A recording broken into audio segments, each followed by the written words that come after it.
Welcome back to the show, everyone. Danny Haifong here. As you can see, I am joined by Scott Ritter, former U.S. Marine Corps Intel officer and former UN weapons inspector, current geopolitical analyst, journalist, and author, to go over the latest developments. Scott, I wanted to first ask you about this. There have been a flurry of reports about CIA Director Ratcliffe's visit to Russia. In the mainstream media, Trump and Russia all have different things to say about it. The mainstream media has talked about it as a warning that was sent by the president through Ratcliffe to Russia about things like, here is what Politico said: warn against attacks on NATO allies, helping Iran through the D-Day sanctions and consequences if it were to do that. CNBC said the same thing about this trip, which is still shrouded in mystery. Donald Trump says that it was semi-routine and that both sides just want an end to the war, and that's why they were talking. Russia has said very little about what actually the details were behind this, but you've talked a lot about the CIA being an agent of plotting against Russia over the years and in its history. What do you have to say about this notion that the CIA is sending threatening messages through a C-17 flight into Russia? And what exactly does this actually say about the state of the Trump administration in its wars, given that they're connecting both the Iran war and the Ukraine conflict? It seems all in one kind of package. At least that's how the mainstream media is talking about it. Your thoughts? Well, first of all, remember the mainstream media doesn't have any sources. It's all speculation. They're not getting a statement from the president. They're not getting a statement from the Kremlin. So they're just making, a lot of it is derived from things that are linked to, for instance, Michael Weir, which is a social media analyst who speculated that this could be a warning. That seemed to be, that resonates. Now you got a lot of people echoing that around, that this is a warning, a warning, a warning. The CIA is in no position to give a warning to Russia. First of all, that's not their job. Their job would be to brief Russia. And that's what we saw, for instance, in 2021. And we have to remember that this didn't come out of the blue. There's been a CIA SVR connectivity for some time now. They maintain, open lines of communication. In 2021, we saw William Burns, a man who was director of the CIA, but as a State Department official, developed a reputation for what they call the back channel. That is to go outside normal channels to engage in conversations and stuff. And Burns met with Naryshkin and Petrushkin in Moscow. And he said, we have intelligence that suggests you're getting ready to invade Ukraine. And, we just want to let you know that we know what you're doing. There was no threat because he's in no position to threat. That's not his job. The threats are made by the Secretary of State. The threats are made by the president, but not by a director of the CIA. Nobody would believe a threat coming from the director of the CIA, and that would terminate instantaneously the line of communication, which they don't want to terminate. So the CIA has never made a threat to Russia, and they've never vocalized a threat to Russia. They just simply informed the Russians that we're aware of what you're doing. They did that again, I guess, in November of 2022, when, or maybe somewhere around there, when Burns met in Istanbul with Naryshkin, and he said, "We hear that you might be planning on using nuclear weapons against Ukraine. We want to let you know that we're aware of this and take action accordingly." My dogs are apparently upset about Naryshkin meeting with Burns too. But when Burns left, when Biden went away and Trump came in, the Russians made it be known that they want to continue the lines of connectivity with Ratcliffe. And there's been several phone calls between the two, but they haven't physically met. So the idea that this meeting was out of the blue, it's so weird for a CIA guy to be meeting with Naryshkin. No, it's part of an existing pattern of behavior that, why do the Amazon delivery people have to come right when I'm in the middle of a podcast? Of course. Deliveries always come at the worst time. I get the same thing with like food deliveries. Yeah. But and now my dogs will never shut up because They can't see outside the door. They just know somebody was there, and they will continue to bark until they figure out that nothing's there, which may be never. Anyways, welcome to Life with Dogs. And for all the people to say, put the dogs outside, pound sand, that will never happen. So anyways, back to this. So first of all, the CIA director is in no position to issue a threat. That's not his job. That's not his role, and it's not credible. The CIA doesn't have the ability, just so people understand, the CIA doesn't get to wake up in the morning and say, I'm going to Moscow. I'm going to Moscow. They have to call the Russians and say, I'd like to come to Moscow. And the Russians will say something like, why do you want to come to Moscow? And the CIA has to say something like, well, we really like to touch upon A, B, and C. And the Russians will say, okay, because, when he gets there, they sort of have to know what they're talking about. Now, what we do know is that, Ratcliffe flew from Washington, D.C., where he had a preliminary meeting with the president, the secretary of defense, and others. And then he flew to Riga. Whether that Riga meeting had something to do with, anything, I don't believe it did. I believe that what's happened is totally separate from NATO. I'll get into that in a minute. But he caught a C-17, which is a special mission aircraft. The C-17 that flew into Moscow is an aircraft that actually originated in Andrews Air Force Base. It's a special mission aircraft, specially painted, special markings, special communications, and it's routinely used by, I guess we can say this, the CIA and others. They have things called the Silver Bullet. These are special units that are rolled in and out. They're office structures that are secure, meaning you can have secure communication, secure conversations.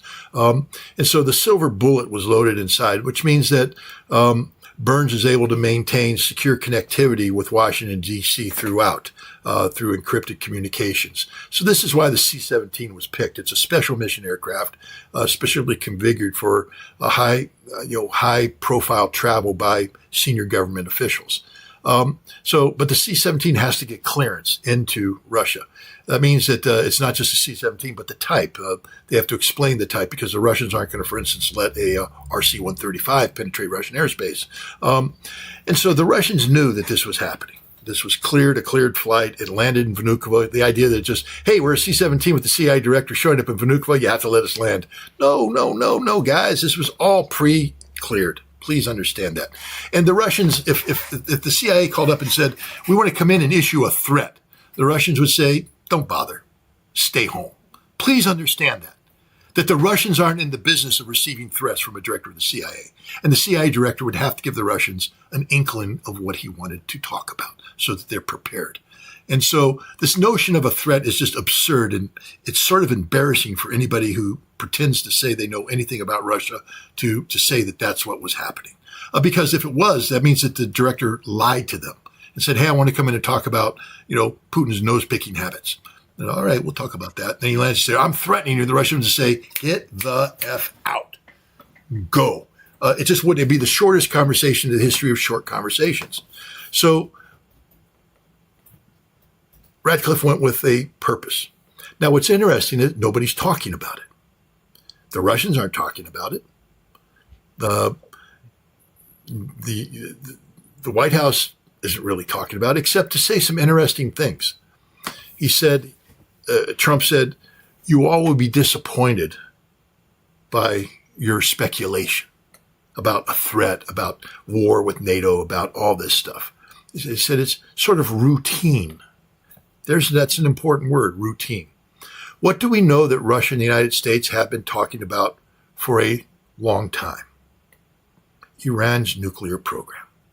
Russia has been working overtime to find a solution to America's, paranoia about Iran's program. Russia has offered to take the 60% enriched uranium. Russia's offered to do a number of things. And so here we have a situation where Donald Trump has a problem with Iran. Two things: the Strait of Hormuz and Iran's nuclear program. Iran cannot have a nuclear bomb, he said. And you can't bring it into this conflict by doing nothing about Iran's nuclear program. There has to be movement someplace. And the Iranians know this, and the Russians know this.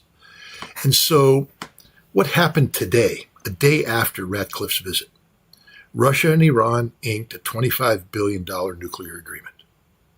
Russia and Iran inked a $25 billion nuclear agreement, which means that Russia is building nuclear power plants in Iran.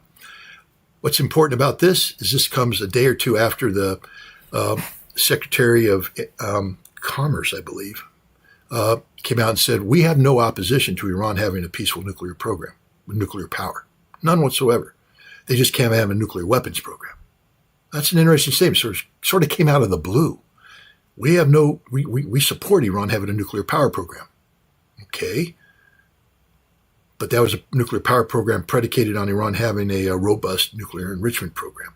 Russia's now inked a deal where Russia's going to be providing nuclear plants and the fuel. Now, there may be a component to this that gives Iran a residual enrichment capacity where they can blend in some of their enriched fuel into the fuel rods, but the fuel rods will be controlled by Russia.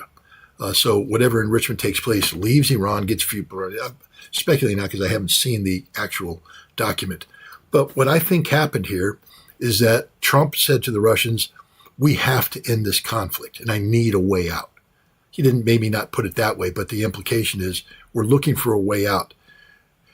We would be willing to accept a deal that did A, B, C, D, and E. We understand you're negotiating with the Iranians. Let's talk about the parameters. And he sat down with Narishkin, and Narishkin said, this is what we understand. Maybe they brought in some guys, but this is what the CIA could talk about. This is the kind of thing the CIA has been working with Russia with for some time, controlling Iran's nuclear program.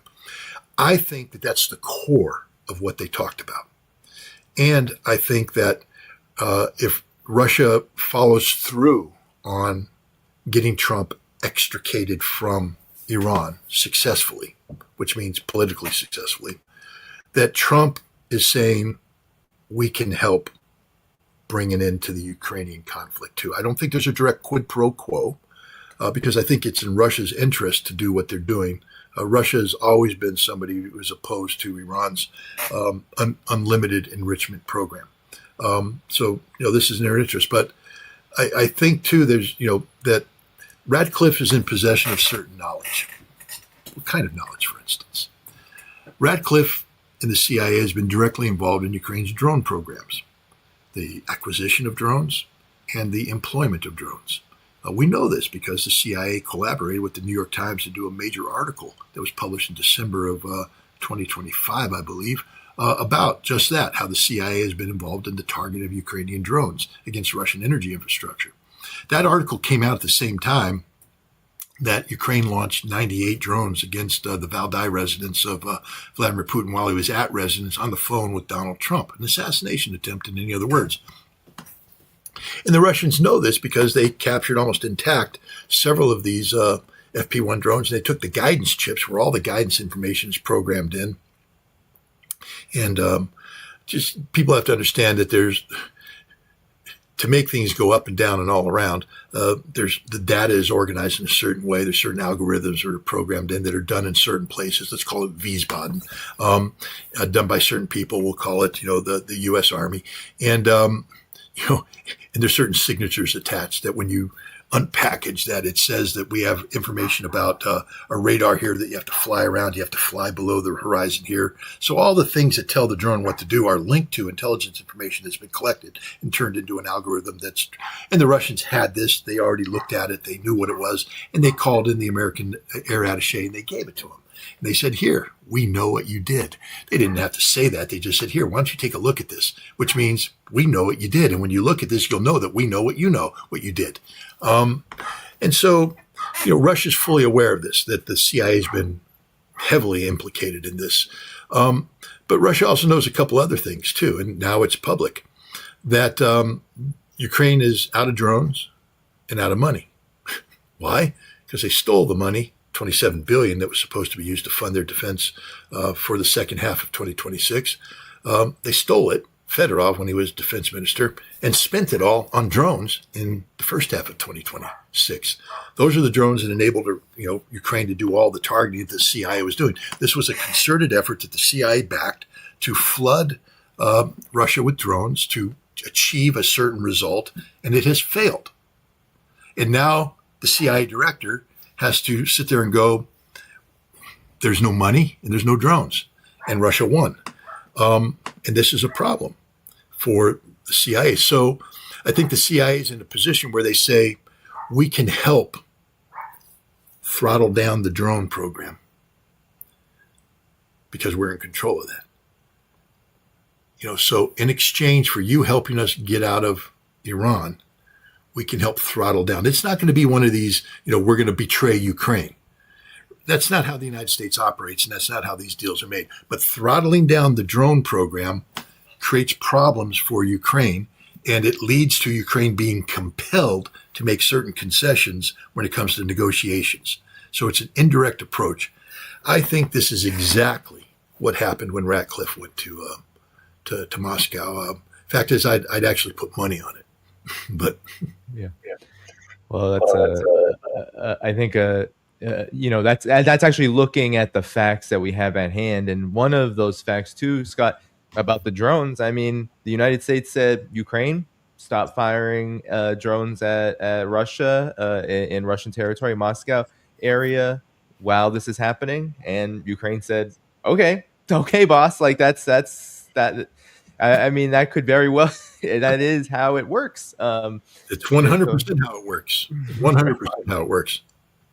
And there's also another development, Scott. So, I'm wondering how much does the bad news coming out of the Iran war also push Trump to try to get some kind of off ramp with Russia's help, knowing that there's certainly very few options for the Trump administration right now, given that, I don't know if you caught the news, but Iran and Oman did come to a preliminary agreement on how to administer the Strait of Hormuz. And one of the outcomes of that immediately was the closure of the so-called Omani corridor, which the United States was trying to, I don't know, air escort, naval escort out of the strait. And since that time, in the last 24 to 36 hours, zero ships at all have been coming out of the strait, and there have been several tankers hit by Iran trying to use now the closed corridor with no response from the United States, no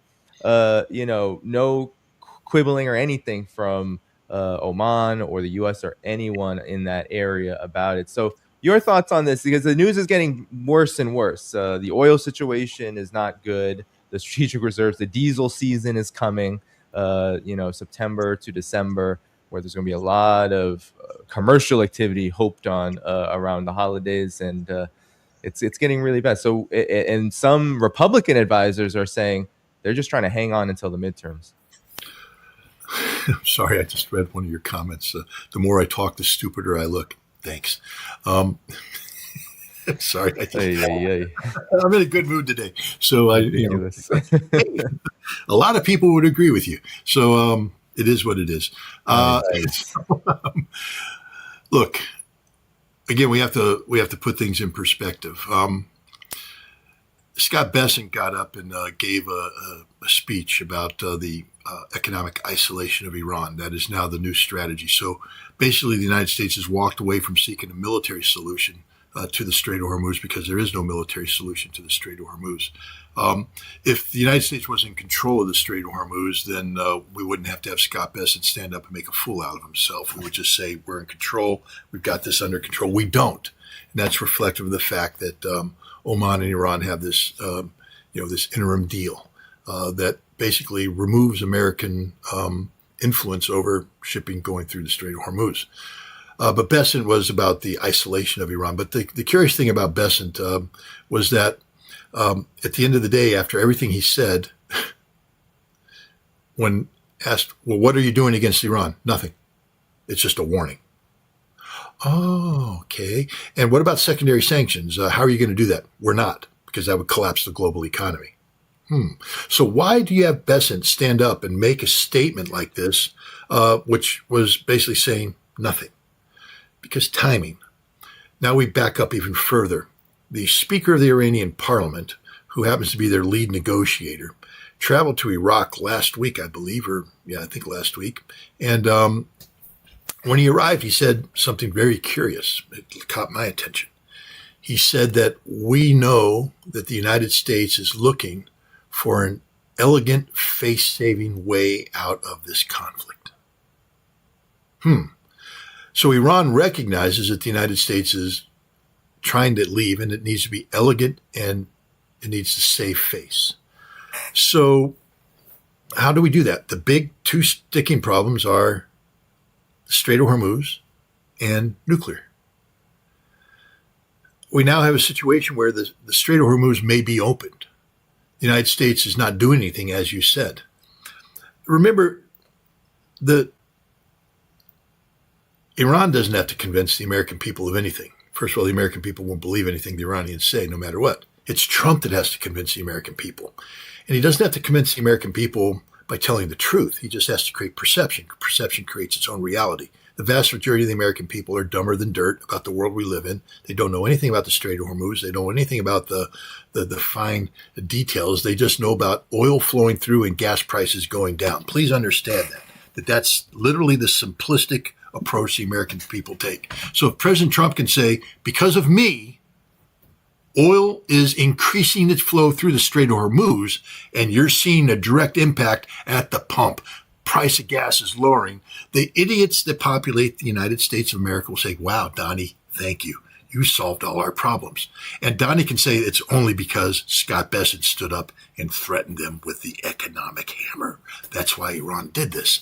And now we have an elegant face-saving mechanism out of the problem that Trump created. And I think that's the direction we're heading here. All Trump needs is for oil to flow through the Strait of Hormuz and gas prices to go down. And then he just has to tell the American people he's responsible. Enter Scott Bessent and his ridiculous stage performance. And he now has, something that he can sell the American people in the upcoming electoral cycle. And the American people aren't smart. They're not. Half of them couldn't point out the Strait of Hormuz on a map, let alone get into the complexities of an Omani-controlled corridor and an Iranian-controlled corridor and what all that means. They just want to know, is oil flowing and is the price of gas going down? That's it. And right now we have the potential for such a scenario to be played out. And it won't require the United States to reverse course because we actually haven't done anything. It just requires Donald Trump to declare victory, which is an elegant face-saving mechanism out. And you combine that with the Russian nuclear deal with Iran, you now solve the Strait of Hormuz and you solve the nuclear program in one fell swoop. So this is what I think is going on right now.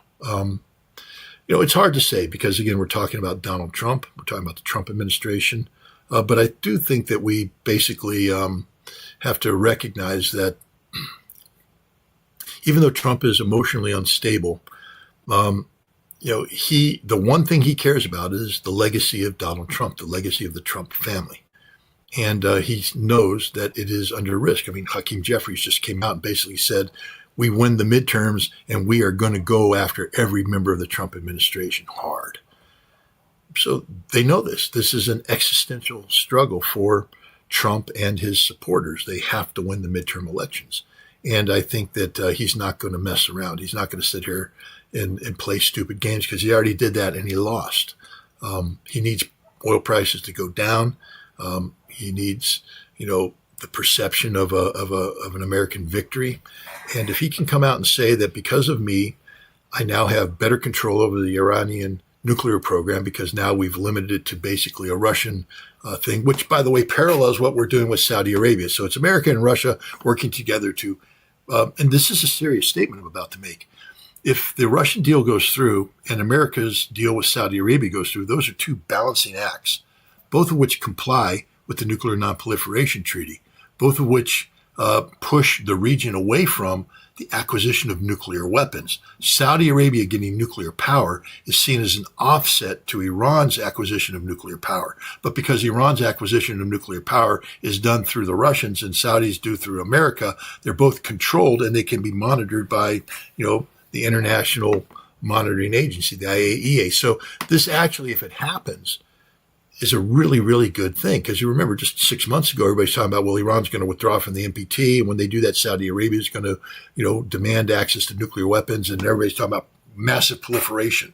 Here we have a scenario where both Saudi Arabia and Iran back down from weaponization, talk about nuclear power, and the nuclear power path is done via, the Nuclear Non-Proliferation Treaty. So things are calming down right now. I'm not going to sit here and declare victory, and I'm not going to sit here and say that we're out of the woods. But I would say that we're the prospects for peace are looking better and better in the region. Yeah, well, here is some other maybe context that might be important. So, in that agreement between Iran and Oman, too, it was Iran laid a foundation saying that the ban that they had been talking about in such a deal of military ships, U.S. military ships in and around the strait, has basically already taken into effect with no U.S. naval vessel within 400 kilometers of the strait at all. And you, to your point, Scott, about the optics of, let's say, U.S. sanctions and blockade and economic war versus the reality, Iran's oil minister said that despite the blockade, they're still getting out around 1.2 million barrels of Iranian oil per day to China and their refiners. And then there's this news that I think is really important. Came out today. I know you just wrote about how the US is the weakest link in the European theater, but also there's so much concern, and it's all coming out from all of the defense think tanks, the entirety of the foreign policy establishment. It's sounding the alarm because these shortages that we've been speaking about, Scott, for so many months are getting so bad that South Korea, Japan, the Chinese province of Taiwan that the United States loves to arm to the teeth against China are all looking at years and years long backlogs because of the shortages of the Iran war. So maybe if you want to talk about some of these contextual factors that might be pushing the United States, not because Trump is a peace lover and not because the United States foreign policy establishment wants to get away from the business of war, but simply because there's a context here that might be inescapable. Your thoughts on this? Well, it's curious. I think Mr. Colby, who's a deputy defense secretary, he's the man who has been linked to the new nuclear posture review, which has lowered the threshold for the use of American tactical nuclear weapons in certain scenarios. And one of the reasons for this is that the United States has run out of the ability to project power in a meaningful fashion using conventional weapons, weapons we exhausted our supply of as a result of the Iran war. This means, for instance, in Europe, let's talk about Europe first. Colby said the United States is supporting what's called NATO 3.0, which is basically turning NATO over to the Europeans, and that the United States is going to be looking at a massive withdrawal of troops from Europe to the Western Hemisphere. He basically said that our priority is the Western Hemisphere. While we still care about Europe, we think Europe would be better off under NATO 3.0, which allows us to divert resources back to the United States. And so this automatically, beyond critical, well, this alleviates this problem because if you have America withdrawing, then we don't have to worry about America's ability to project power in Europe, which right now is nil, zero, squat. We got nothing. I just wrote about it, guys. It's embarrassing how weak we are in Europe. We're just pathetic. But at least now we're going to stop being pathetic by just withdrawing. But now we go to the Pacific because one of the things Colby said is that we're focused on the Western Hemisphere and the First Island Chain. Now, people should probably take a look at the First Island Chain, what it is. It's a string of islands. That's the article I wrote on. But it's a string of islands that connect from the Aleutians down through Japan, through Hokkaido, down, follow it down, and you go through the Philippines and down to. It's basically, we're saying that this is the limit. This is where we block China's expansion into the Pacific. It's absurd because China operates on the other side of the First Island Chain. China's, I think, operating, I don't know, what do they call that? The South China Sea. Is that the second island chain, the third island chain? Who knows what they call it, but it's a different island chain. China's already outside of the First Island Chain. We haven't contained them at all. But there it is. So the First Island Chain, you see that, and then the second island chain. But I guess the South China Sea is still within the First Island Chain. But China is operating in the space between First Island Chain and the Second Island Chain. So, we already have problems, but this is our goal, to keep China contained within the First Island Chain. But to do that, we have to be able to manifest what we said needed to be done in the National Security Strategy document that was published in November of 2025 that said that we have to have conventional power overmatch with China. That's the words they used, overmatch. That means we're so superior to China with conventional power that they'll never stand up to us. They'll always back down. We will deter. It's not about nuclear weapons. It's about, well, now we know it's about nuclear weapons because we don't have any conventional weapons. We've got nothing. Zero. We stripped it all away. It's not just about our arsenals that have been stripped bare. We took away the air defense weapons from South Korea and Japan. The THAAD that we deployed to South Korea, great fanfare because it was part of our determination to hold North Korea at bay, and the hell with the Chinese and what they think. And then the PAC-3s in Japan, we put those in there, and we guaranteed the Japanese we will defend them. And we also told the Japanese we'll give you 400 Tomahawk missiles so that you can strike North Korea back if they ever dare attack you. The Japanese are like, oh, cool. And in South Korea and Japan, like, can we play nuclear big boy too? We said, sure, we'll bring you in on the nuclear weapons planning and all that stuff. So if there's a nuclear war, you can sit at the big table and look at the big board and feel bigly important. And they all went, wow, we're really secure. We're safe. We're so happy. And then in the middle of the Iran war, we went in and stripped away THAAD. We stripped away PAC-3. We told the Japanese to pound sand on the Tomahawks. They're never going to see them. And suddenly the South Koreans and Japanese are bare naked. They got nothing. Which is problematic. Well, then we can further do this. The South Koreans have been working on a big military exercise with the United States. It's an annual exercise. It's a big one.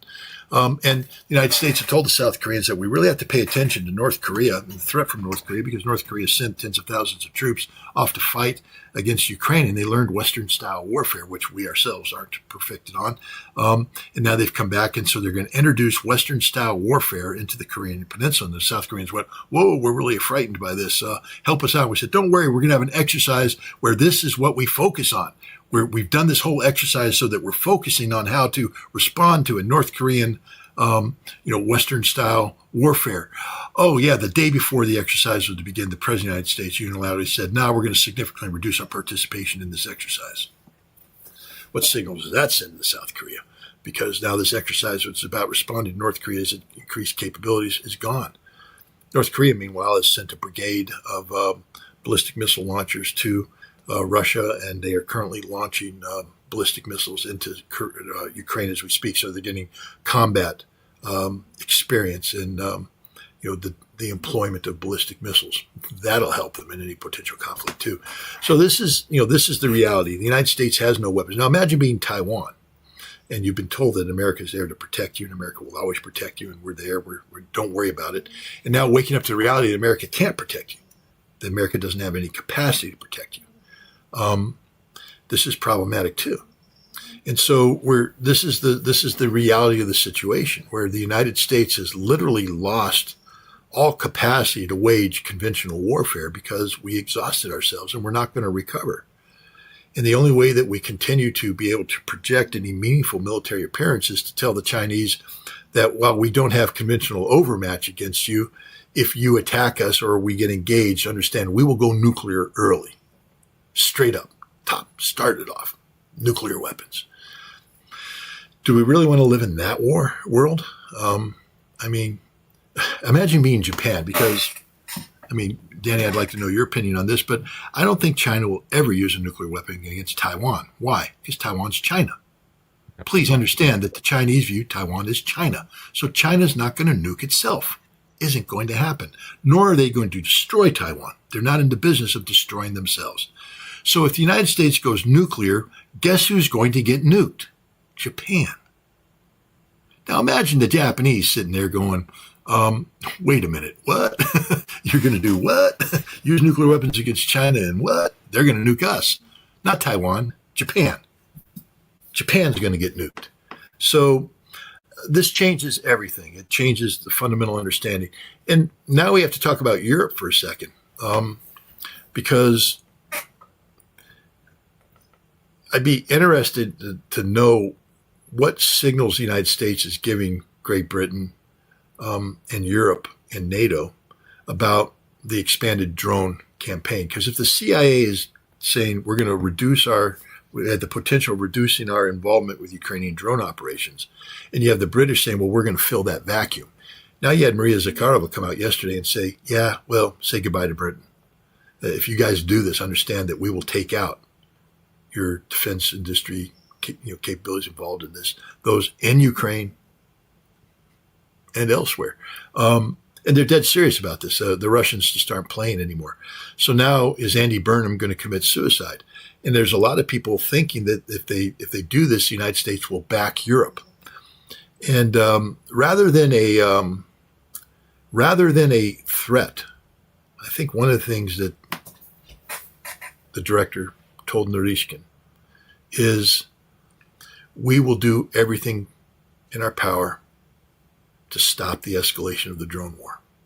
So I think you're going to see a lot of behind the scenes activity by the United States. Burnham thinks he's going to fly over to talk to Donald Trump about getting a green light from America to give technology to Ukraine to build Scalp missiles, the Storm Shadow, indigenously.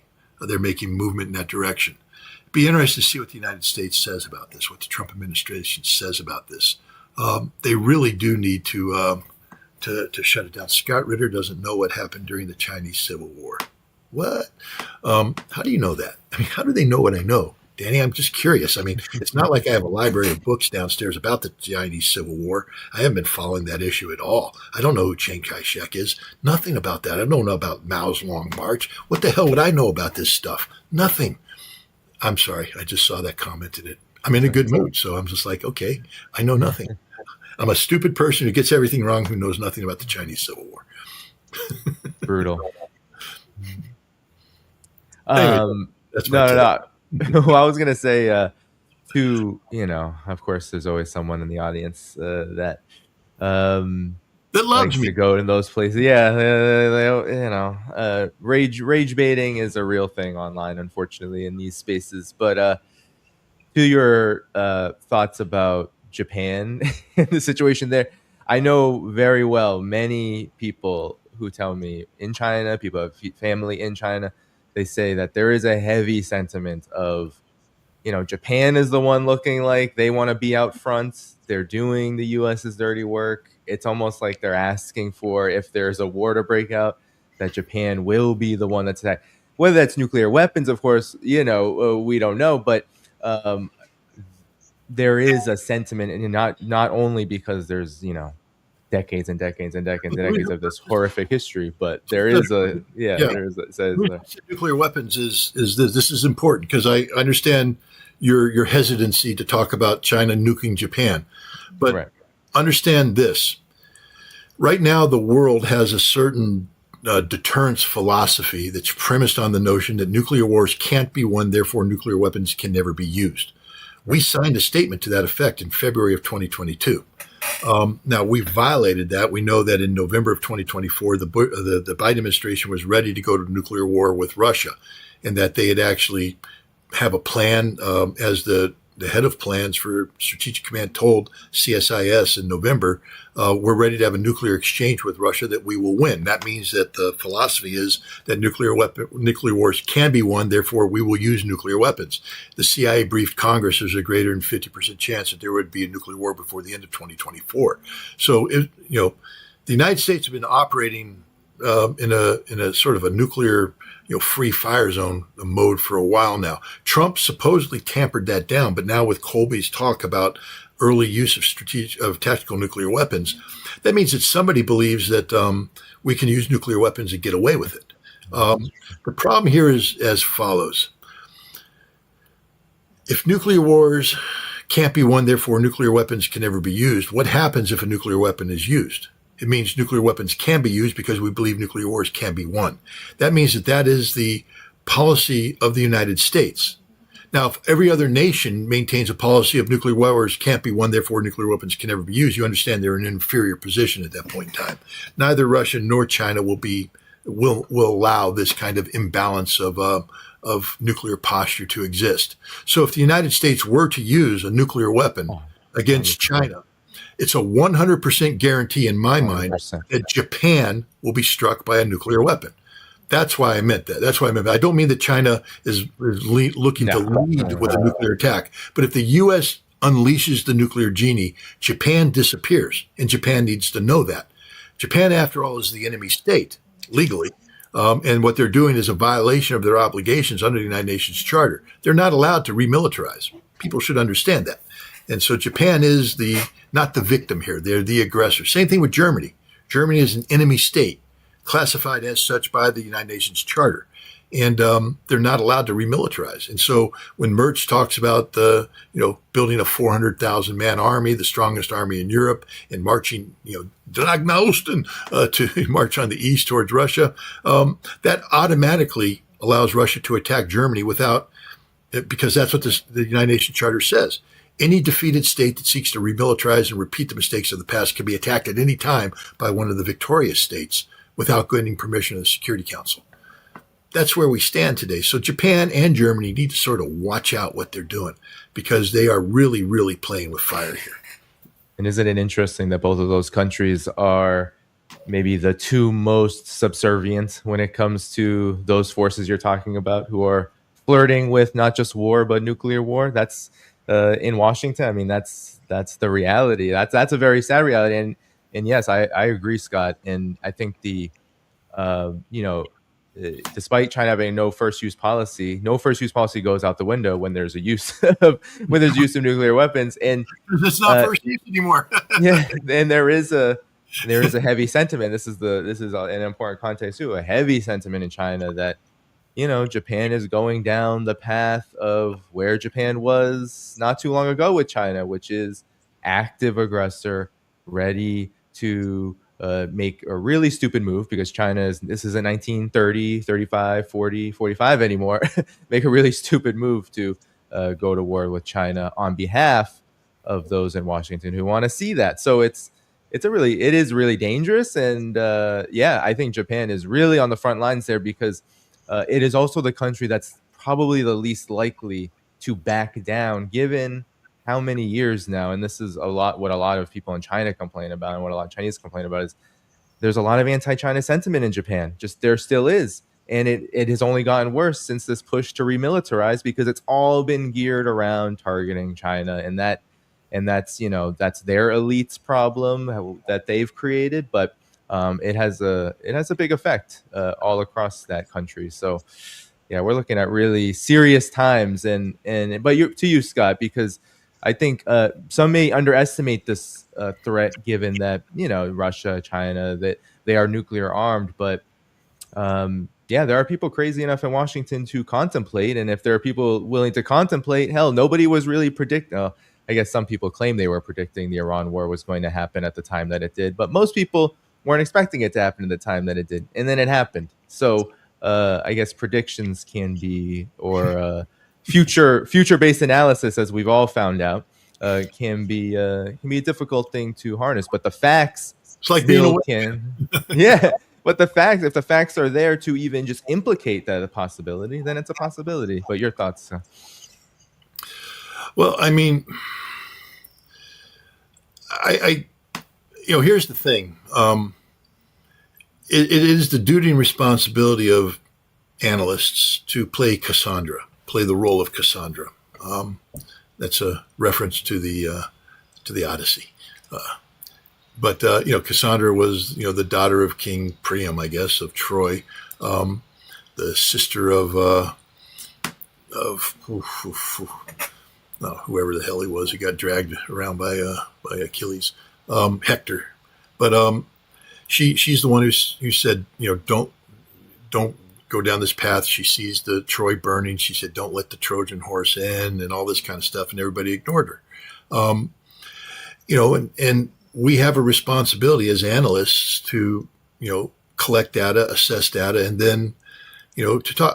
When I was a guy who would give advice to presidents, to prime ministers, to secretary generals, to commanders in chief, and on down, you don't come in with a singular. What I would do is I would brief the situation, and then I would lay out either 3 or 5 probable courses of action, and I would rate them in their likelihood of taking place, and I would explain why I did this. There would be rationale, but understand that if I'm briefing 5 courses of action, if I'm right on 1, that means I was wrong on 4. So, that's the whole problem with doing predictive analysis, is that it's very difficult to do. And there's a lot of factors that go in. The other thing about predictive analysis is you give a prediction based upon the data that exists at the time.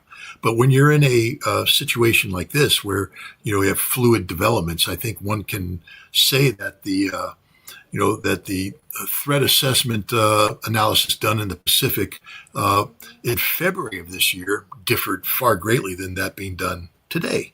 Because in February we hadn't exhausted the totality of our munitions stockpiles. Today we have. It changes everything. In February we hadn't been defeated by Iran. Today we have. In February we didn't have the global energy crisis that we have today. And so if I gave you a briefing, a very formal briefing in February, listing things like this, and I gave you a briefing today, it would be a far different briefing. Does that mean that I was lying to you in February? No, it just means that the data has changed, the situation's changed.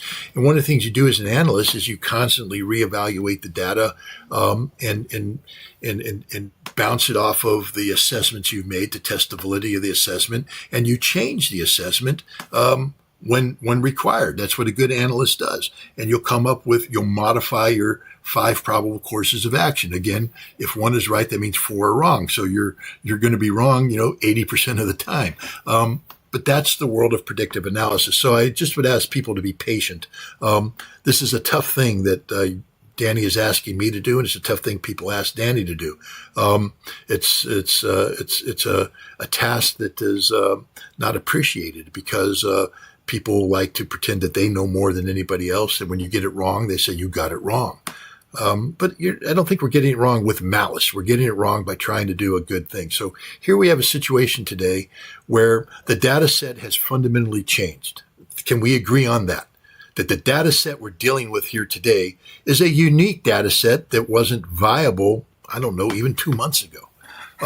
So this means it's a fresh assessment, a fresh analysis that's going on. And it means what I'm trying to say is we have no idea what's going to happen.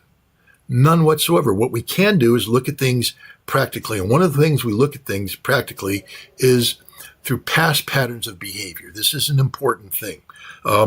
Human beings are creatures of habit.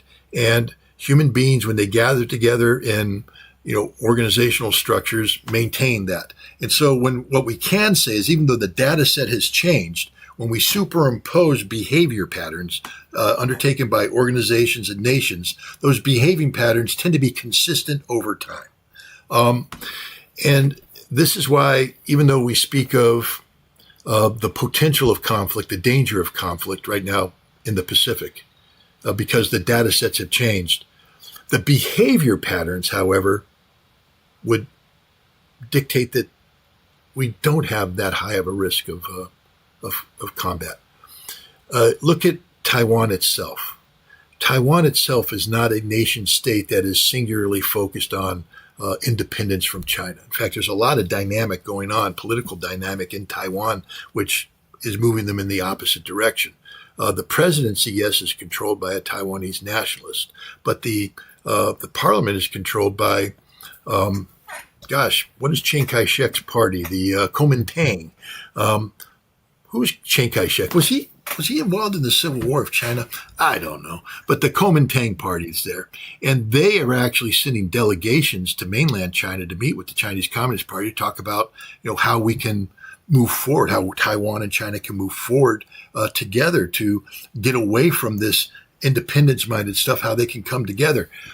So I think there's a lot of, trajectory taking place in terms of the Taiwanese-Chinese relationship that has to be factored in when you look at, for instance, things like American military support to Taiwan, the sale of weapons, etc.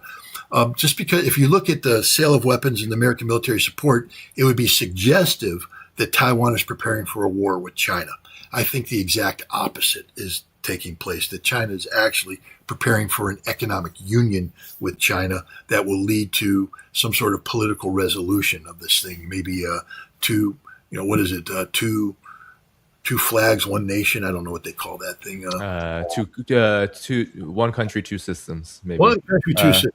Sort of. That's what they have with Hong Kong. Yeah. That's how a lot of people would envision likely reunification as well. I mean, because in truth, I think despite the attempt to foster a large amount of so-called independent sentiment, separatist sentiment, there's still a big sentiment, especially around fighting war and the idea of separating by force, which is what the U.S. is really pushing toward, as being very, very, very unpopular. And yeah, the trend is still, the debate actually is more in the what does China look like, more so than what does an independent Taiwan look like, despite all of the hype around it. But as you said, with past patterns of behavior, Scott, I think one pattern of behavior that is quite apparent and maybe has become very apparent under the second Trump administration is that as things get worse for U.S. power projection, hegemony,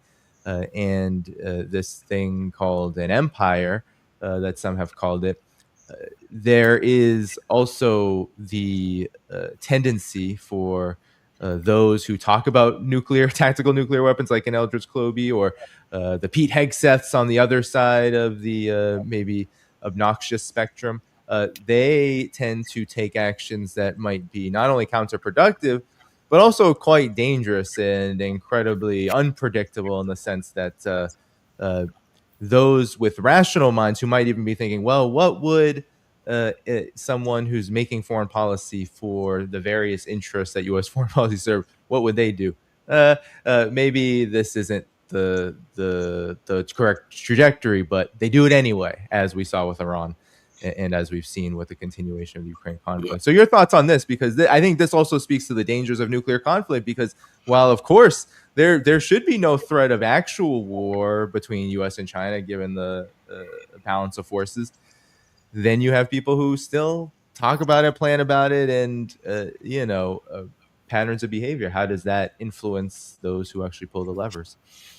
Well, what's interesting, this is purely anecdotal here. First of all, we have to acknowledge that the Chinese have been very reticent about engaging in arms control, nuclear arms control discussions with the United States, with Russia, with anybody. They've always felt that they had a small nuclear weapons program that was purely for deterrence. They had a no first use policy, and you know, they weren't one of the ones building tens of thousands of nuclear weapons like Russia and China, United States. So they were always happy to let Russia and the United States solve this issue on their own and reduce. But now we have a situation where, the United States did threaten China with the potential of a preemptive nuclear strike that would be that would remove their strategic nuclear deterrence, make China sort of a hostage to American nuclear threats. And so China modernized the DF-41, the 300 or so silos, 100 missiles cycling through, multiple warheads, submarine-launched missiles, new bombers. And suddenly the game has changed. And we have the United States. One of the reasons why the United States withdrew from the last remaining arms control treaty, New START, was that the United States was looking at an imbalance of power. Even though China says that their nuclear program is independent of Russia, I don't think we can discount the perception, if not the reality, of the bear dragon or the dragon bear, depending on how you want to define it. The sort of the unity of Russian and Chinese strategic interests. We saw that first manifested in a real way, I guess, in February of 2022, when Putin went to China on the eve of the Beijing Winter Olympics, and they issued a 5,000-word statement that basically said, we oppose the rules-based international order, we oppose American hegemony, and we'll be promoting multipolarity. That was fine. There isn't a military alliance, but we know the Russians and the Chinese have undertaken major military exercises under unified command, and that there is an effort to get the doctrine of Russia to conform with the doctrine of China. So if they ever had to fight a joint war, they had a joint war fighting doctrine. It's sort of like what NATO does or did. And so there is this aspect of jointness between Russia and China. And the reason why I bring this up is I recently had an opportunity to interface with representatives of the Chinese Defense Attaché Office in Washington, D.C. And we had conversations, and those conversations touched upon arms control. And I thought the second it was raised that they would become reticent and standoffish. Just the opposite. They indicated that this was an issue they were extremely interested in. And while there was nothing that firmly came out of it, the sense was that this was a topic that they thought could be explored in conferences in Beijing and through further discussion, which is curious because that's the exact opposite trajectory China seemed to be headed on. But I think we're in a situation today where China recognizes that there's a new reality here, that the lack of arms control agreements is actually leading to an escalation of nuclear war preparations on the part of the United States, which will mandate a required escalation on the part, counter escalation on the part of China and Russia, and that's not the trajectory China wants to be on. So I think arms control is becoming cool in China, meaning they're looking at how can arms control actually facilitate China's strategic interests.